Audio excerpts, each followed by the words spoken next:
Le journal, présenté par Stanislas Vazak. Bonsoir. La Syrie et la Russie bloquent l'enquête internationale sur l'attaque chimique présumée dans la Ghouta. L'OIAC n'a toujours pas reçu l'autorisation d'accéder au site. Les explications de Laure Stéphan dans un instant. En France, l'intervention française en Syrie divise la classe politique. Illustration aujourd'hui au Parlement. Parmi les adversaires de cette intervention, il y a Jean-Luc Mélenchon que nous écouterons. Et du côté des partisans, il y a l'invité de ce journal, Delphine O, députée LREM de Paris. L'université de Nanterre pratiquement bloquée ce soir et pour la première fois des partiels ont dû être reportés. Le reportage à Nanterre de Léo Técher dans cette édition. 2 jours après les frappes occidentales en Syrie, le régime Assad et son allié russe verrouillent l'accès à la Ghouta orientale. C'est là, dans la ville de Douma, qu'a eu lieu la dernière attaque chimique présumée le 7 avril dernier. Les enquêteurs de l'OIAC, l'Organisation internationale pour les armes chimiques, voudraient s'y rendre pour enquêter, mais ils se heurtent au refus conjugué de Damas et de Moscou. Laure Stéphan nous appelle de Beyrouth. Ce devait être aujourd'hui la première journée d'enquête sur le terrain à Douma de l'équipe de l'Organisation pour l'interdiction des armes chimiques, l'OIAC, mais ses membres n'ont toujours pas été autorisés par le régime syrien à se rendre sur les lieux de l'attaque chimique rapportée par des militants de l'opposition et des secouristes le 7 avril. Selon le directeur de l'organisation, Damas ainsi que Moscou évoquent des problèmes de sécurité pour justifier ce report. Le régime syrien et son allié russe avaient pourtant eux-mêmes invité les enquêteurs à se rendre sur place en s'engageant à coopérer. Mais pour l'heure, ils continuent de dicter leurs conditions. Une liste de témoins a ainsi été proposée à l'équipe internationale. Celle-ci a rencontré hier des responsables du régime. L'accès à Douma, ex-bastion rebelle désormais sous contrôle des forces pro-régime, va-t-il finir par être donné? C'est ce que dit espérer ce soir le chef de l'OIAC. Mais dans tous les cas, à chaque jour qui passe, le travail d'enquête s'avère plus difficile. Par ailleurs, l'équipe, si elle doit vérifier si des armes chimiques ont été utilisées, n'a pas pour mission de déterminer les responsables de l'attaque chimique présumée. Par le passé, des dizaines d'utilisations de chlore comme arme de guerre imputées au régime ont été répertoriées par des enquêtes menées par des commissions des Nations Unies. Et ce soir, l'ambassade russe auprès de l'OIAC à La Haye affirme que les enquêteurs de l'organisation pourront se rendre mercredi à Douma une fois que les routes d'accès auront été déminées. Information non confirmée par le régime syrien. À Damas, plusieurs milliers de personnes ont répondu aujourd'hui à l'appel du régime pour dénoncer les frappes occidentales. Les manifestants réunis place des Omeyyades brandissaient des drapeaux syriens et des portraits de Bachar al-Assad. En France, l'intervention française en Syrie aux côtés des Américains et des Britanniques a fait l'objet aujourd'hui d'un débat sans vote au Parlement. Édouard Philippe a repris les arguments développés hier par Emmanuel Macron pour justifier l'engagement français. Assad a franchi une ligne rouge en utilisant du gaz contre son peuple. Avec les armes chimiques, c'est la raison et la civilisation qui vacillent durablement, a lancé le Premier ministre aux députés. Une intervention française critiquée par une bonne partie de l'opposition, du Front National au Parti communiste en passant par les Républicains et les Insoumis. Jean-Luc Mélenchon, justement, a été particulièrement virulent. Je vous propose de l'écouter. Nous sommes intervenus militairement dans le pire nid de frelons de la planète. D'autant plus agité que s'y trouvent 42% des réserves du gaz et 47% des réserves de pétrole de l'univers, ce qui donne à chacun de puissantes raisons d'agir et de se sentir concerné. Nous ne pourrons nous contenter de dire que seule la morale guide nos pas. Car alors, on s'étonnera qu'il ne nous ait pas conduits jusqu'aux malheureux Rohingyas, persécutés comme chacun le sait, ou au secours des malheureux Kurdes sur le même territoire abandonné comme chacun le sait. De même que nous ne pourrons pas non plus faire croire que nous sommes uniquement bombardants, mus par le désir de respecter les résolutions de l'ONU, car sinon on en ferait de même pour faire respecter celles qui concernent la Palestine ou celles qui concernent Cuba. Jean-Luc Mélenchon, le patron de la France Insoumise à la tribune de l'Assemblée, invité de ce journal Delphine O, députée LREM de Paris, présidente du groupe d'amitié France-Iran à l'Assemblée. Bonsoir. Bonsoir. Delphine O, on l'a entendu, Jean-Luc Mélenchon évoque un 2 poids 2 mesures dans les frappes occidentales. On se mobilise contre Assad, mais on n'intervient pas pour soutenir les Kurdes ou les Rohingyas. Alors qu'est-ce que vous lui répondez à Jean-Luc Mélenchon ? D'abord qu'il serait faux d'affirmer que la France est totalement absente des 2 dossiers qu'il a cités, en l'occurrence les Kurdes et les Rohingyas. Je dois rappeler que la France est extrêmement active dans le dossier kurde, a invité Emmanuel Macron a reçu les autorités kurdes à Paris, joue le rôle un peu d'intermédiaire entre l'État irakien et les Kurdes d'Irak. Dans le dossier des Rohingyas, Emmanuel Macron est le premier président d'un grand État à avoir qualifié ce qui se passe aujourd'hui des génocides. Nous sommes très actifs au Conseil de sécurité, au Conseil des droits de l'homme, donc l'action de la France est là. Ceci dit, comme le dit Monsieur Mélenchon, effectivement, ce n'est pas que la morale qui nous guide, c'est d'abord le respect du droit international. Et on ne peut pas apporter la même réponse à des problèmes qui sont très différents.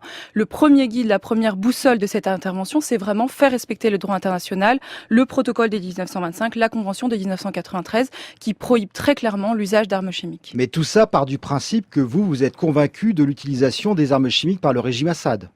Oui, tout à fait. Alors, il y a un certain nombre de preuves qui ont été publiées sur le site de l'Élysée. Je pense que c'est quand même pas très sérieux de remettre en cause ces preuves.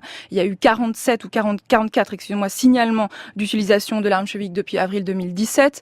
Le mécanisme de l'Organisation pour l'interdiction des armes chimiques a prouvé à 4 reprises que le régime de Bachar el-Assad avait utilisé ces armes en 2016. Donc, ce n'est vraiment pas la première fois.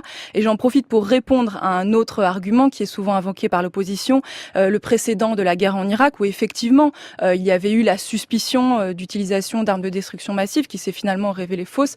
Le sujet est complètement différent, comme l'a rappelé Édouard Philippe aujourd'hui. Aujourd'hui, l'utilisation d'armes chimiques est avérée à de multiples reprises. Ce n'était pas du tout le cas en Irak. Vous dites que cette utilisation est avérée, mais l'OIAC n'a pas encore enquêté sur le site. Donc a priori, les preuves n'existent peut-être pas forcément. Alors les preuves ont été rassemblées par nos services de renseignement et je fais confiance à nos services de renseignement ainsi que les services de renseignement américains et britanniques. Ceci dit, pour l'OIAC, alors il y a 2 raisons. La première raison, l'OIAC si vous considérez que vous avez déjà les preuves? C'est une bonne question. Tout d'abord, l'OIAC ne rendra pas ses preuves, ses résultats avant 2 à 3 semaines. Or, il était urgent pour nous d'agir. La seconde raison, c'est que l'OIAC peut tout à fait a pour mandat de déterminer la nature des attaques. Donc, elle pourra dire si ces attaques étaient de nature chimique ou pas, mais elle n'a pas du tout dans son mandat de déterminer qui en sont les auteurs. Et de toute façon, même si elle rend ses conclusions dans 2 ou 3 semaines, elle ne dira pas c'est tel ou tel qui était l'auteur de ces attaques chimiques. Alors la France, Édouard Philippe l'a dit, n'est pas en guerre contre le régime Assad. Alors à quoi a servi cette intervention? Tout simplement à dissuader de futures attaques chimiques. Cette intervention était ciblée, elle était proportionnée. Vous le savez, le Premier ministre l'a dit, le Président l'a dit, nous avons prévenu les Russes avant.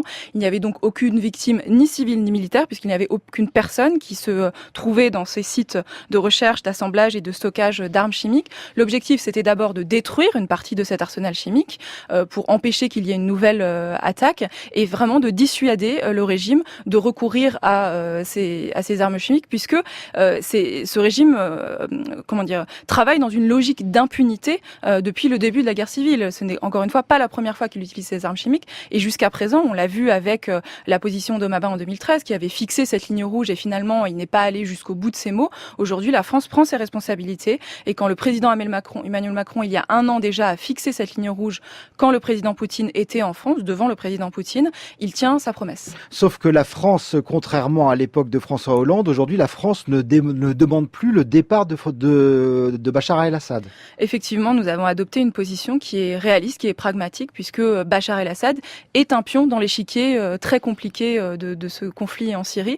Donc nous avons entamé des négociations, il y a des négociations intersyriennes, et je dois dire, pour compléter les propos du Premier ministre, que cet usage de la force, il est à la fois circonscrit, il est proportionné, et il s'inscrit dans une logique diplomatique. La diplomatie peut aussi s'appuyer sur le recours à la force, puisque aujourd'hui, le problème dans ces négociations, c'est que Bachar el-Assad ne prend pas du tout au sérieux ses partenaires, enfin pas ses partenaires, justement ses interlocuteurs occidentaux. Il sait que nous ne réagirons pas. Nous avons réagi cette fois-ci et nous avons montré que nous sommes crédibles dans cette négociation politique. Delphino, je le disais en introduction, vous présidez le groupe d'amitié France-Iran à l'Assemblée. L'Iran, fidèle soutien de Bachar el-Assad. Comment allez-vous expliquer aux Iraniens la position française aujourd'hui en Syrie? Alors ce n'est pas que moi qui vais leur expliquer, mais je pourrais peut-être avoir cette conversation avec eux. Je pense qu'ils sont tout à fait au courant de nos divergences sur le sujet. J'ai accompagné notre ministre des Affaires étrangères, Jean-Yves Le Drian, en Iran lors de son voyage il y a 1 mois et demi à peu près. Nous avons eu une conversation avec le ministre des Affaires étrangères iranien Javad Zarif sur la Syrie qui était musclée, on va dire. Et les Iraniens sont tout à fait au courant de la position de la France. Nous assumons nos divergences sur ce sujet. Et la France compte sur l'Iran pour faire pression sur Bachar el-Assad d'une certaine façon ? Ça aurait été une possibilité, mais il semble que ce soit pas la direction vers laquelle on se dirige aujourd'hui. Effectivement, nous avons appelé les alliés du régime, sans lequel le régime ne tiendrait pas aujourd'hui, l'Iran et la Russie, à faire pression sur le régime de Bachar el-Assad pour cesser ces attaques chimiques et pour, je rappelle, revenir en soutien à un de nos appels les plus importants, qui est de permettre l'acheminement de l'aide humanitaire. Mais aujourd'hui, on a bien vu que la Russie et l'Iran est restés sourds à nos appels. Delphine Haut, députée LREM de Paris, merci d'avoir été l'invitée de France Culture ce soir. Merci à vous. Une information complémentaire sur le dossier syrien. La France qui engage une procédure de retrait de la Légion d'honneur attribuée au président syrien Bachar el-Assad. L'entourage du président Emmanuel Macron confirme ce soir cette information à l'AFP. Bachar el-Assad avait été fait grand croix de la Légion d'honneur par Jacques Chirac. C'était en 2001, peu après avoir succédé à son père Hafez al-Assad à la tête de la Syrie. La mobilisation d'une partie des étudiants s'est poursuivie aujourd'hui avec un nouveau symbole, le blocage presque total de l'université de Nanterre. Les épreuves de contrôle continu prévues aujourd'hui ont été reportées. La ministre de l'Enseignement supérieur, Frédérique Vidal, accuse les cheminots du syndicat Sudrail d'avoir participé à ce blocage. Au total, une centaine de bloqueurs ont barré l'accès à ceux beaucoup plus nombreux qui voulaient passer leur partiel. Des étudiants qui se sont réfugiés à la bibliothèque universitaire de Nanterre qui, elle, était accessible. Le reportage de Léo Técher. Le personnel de la bibliothèque l'a décrit comme une zone neutre. Dehors, les barricades ici, les révisions. 3000 étudiants étaient déjà passés à la BU ce matin alors que sa capacité d'accueil n'est que de 1500. Félix fait partie de ceux qui ont trouvé une place et qui espèrent un déblocage. Pour moi, il faut mériter son examen et non pas avoir sa note comme à d'autres facs où ils votent, par exemple à Tolbiac, où ils ont voté le 10 sur 10 pour tout le monde. Moi, je préfère avoir une meilleure note, bosser pour ma note. Et pourquoi pas avoir une mention à la fin. Mais les étudiants qui révisent n'appellent pas tous au déblocage. Dans la salle de travail en groupe, Lorraine et Bérénice travaillent leur droit pénal. Examen demain et mercredi. Elles se tiennent prêtes tout en soutenant la mobilisation. Je me mets à la place des étudiants qui passent le bac et qui vont être pénalisés par cette loi, je trouve. Oui, déjà, on va avoir des sélections au master. C'est compliqué. Et en plus de ça, s'il doit y avoir des sélections en licence, il y aura beaucoup moins de monde dans les universités. Ça va vraiment... Ça devient élitiste, quoi. Tout au long de la journée, les professeurs se sont d'ailleurs réunis par UFR pour se préparer à la suite. Annulation, report, 20 sur 20 politiques pour tous. Les avis divergent. La présidence a de son côté communiqué qu'elle étudie elle aussi les modalités de report. Elle se prépare au même genre de réunion demain. Léo Técher, et selon le ministère de l'Enseignement supérieur, 4 universités sont totalement bloquées ce soir. Il y a par ailleurs entre 10 et 12 sites universitaires perturbés à des degrés divers. Enfin, à Paris, l'UNI, syndicat étudiant classé à droite, a déposé un nouveau recours au tribunal administratif pour obtenir de la préfecture de police l'évacuation du site de Tolbiac. Autre situation délicate pour le gouvernement, Notre-Dame-des-Landes. Une semaine après le début des opérations d'évacuation, les forces de l'ordre et les zadistes se sont installés dans une sorte de routine. Les premiers dégagent les barricades que les seconds s'empressent de reconstruire une fois les gendarmes partis. Les zadistes qui le souhaitent ont jusqu'au 23 avril pour déposer un dossier de régularisation. Après cette date, tout ce qui devra être évacué le sera, a martelé hier soir à la télévision Emmanuel Macron. Et pendant ce temps-là, à Nantes, 8 manifestants étaient présentés à la justice. Samedi, ils avaient participé à la violente manifestation nantaise en soutien aux zadistes. Marion Fersing.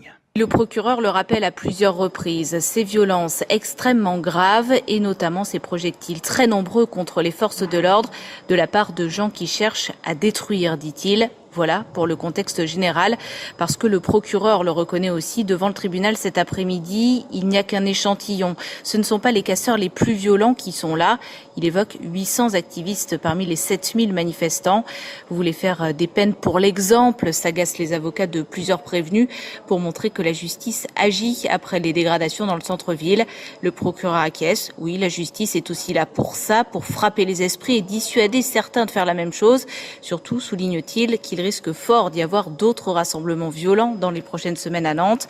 Il demande donc la prison pour ce routier qui dit s'être laissé entraîner par l'effet de masse, pour ces deux jeunes venus à la manifestation par conviction, contre cet étudiant aussi qui revenait d'un défilé de mode, ou encore contre ce père de famille qui parle d'une réaction épidermique après avoir sorti un couple de personnes âgées des gaz lacrymogènes. Marion Fersing de France Bleu Loire-Océan. Un mot de la météo demain. Le beau temps s'installe sur presque tout le territoire. Le soleil s'imposera rapidement après dissipation des brouillards matinaux. À noter toutefois un ciel nuageux et faiblement pluvieux sur l'ouest de la Bretagne et le nord du Cotentin. Les températures minimales de 3 à 13 degrés. Les maximales sont en hausse de 15 à 26 degrés de la Bretagne à la Provence. C'est la fin de ce journal préparé ce soir avec Yacine Bou.